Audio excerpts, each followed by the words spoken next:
መስኪኑ ዛሬ ወጥ እንስራ ቤተሰብ። ዛሬ ስራችን ቤት ውስጥ ነው። ወጥ እየሰራን ነው ማለት ነው።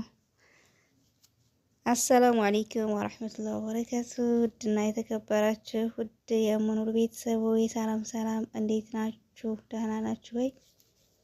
እኔ አለሁኝ አልሐምዱሊላህ። ይኸው ደግሞ ዛሬ በወጥ ስራ መጥቻለሁ። የበጎቹ ስራ ጨርሼ ወደ ወጥ ስራ ገባው ማለት ነው ዛሬ እና ነው ቶሎ አብረን ወጥ እንስራ፣ አብረን ምሳ እንብላ። አህለን ብያለሁ። እየሰራን ነው